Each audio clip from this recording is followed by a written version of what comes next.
আসসালামু আলাইকুম রহমতুল্লাহ। সম্মানিত দর্শক,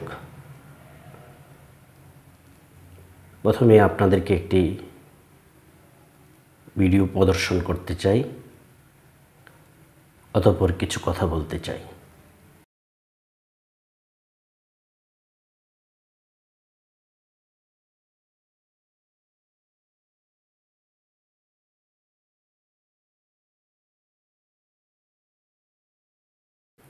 সম্মানিত দর্শক, ভিডিওটি অবশ্যই আপনারা নিশ্চয়ই দেখেছেন। ভিডিওটি গত সরকারের আমলের একজন প্রভাবশালী মন্ত্রীর বর্তমান করুণ দৃশ্যের।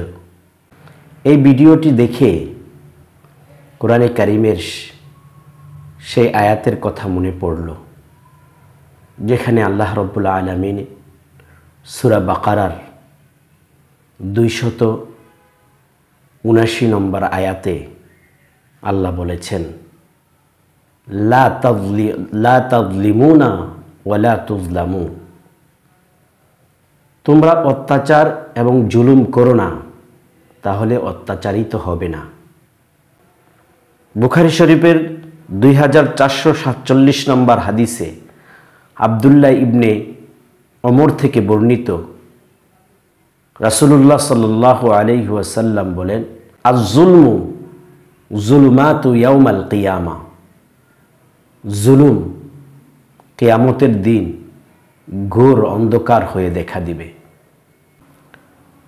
সহিহ মুসলিমে 6470 নম্বর হাদিসে রাসূলুল্লাহ সাল্লাল্লাহু আলাইহি ওয়াসাল্লামের এই হাদিসটি আরেকটু বিস্তৃতভাবে অন্য সনদে বর্ণিত হয়েছে।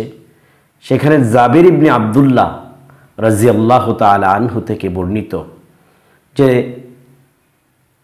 তিনি বলেন, ইত্তাকুজ যুলমা ফাইন্না যুলমা যুলুমাতু ইয়াউমাল কিয়ামা, তোমরা জুলুম থেকে বেঁচে থাকো, কেননা জুলুম কিয়ামতের ময়দানে ঘোর অন্ধকার হয়ে দেখা দিবে।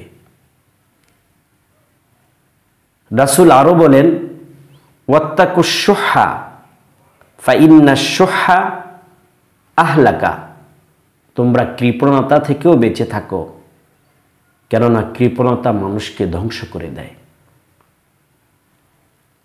উক্ত কোরআনের আয়াত এবং হাদিস থেকে এবং বর্তমান বিগত সরকারের পদধারী ক্ষমতাধর মন্ত্রী এবং এমপিদের অবস্থা দেখে এই শিক্ষা আমাদের সকলের নেওয়া উচিত। যারা আগামীতে ক্ষমতায় আসবেন বা আগামীতে ক্ষমতার চেয়ার দখল করবেন বলে আশা করছেন, এই আশা করে এখন থেকে জুলুম করা শুরু করেছেন, তাদের শিক্ষা নেওয়া উচিত যে জুলুম পাপ, কখনো বাপকেও ছাড়ে না।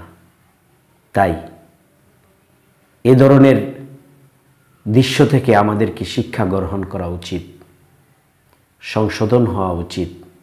আসুন আমরা সবাই জুলুম থেকে বেঁচে থাকি, সুন্দর সমৃদ্ধি সকলের ঐক্যমতের ভিত্তিতে একটি শান্তির দেশ গড়ে তুলি।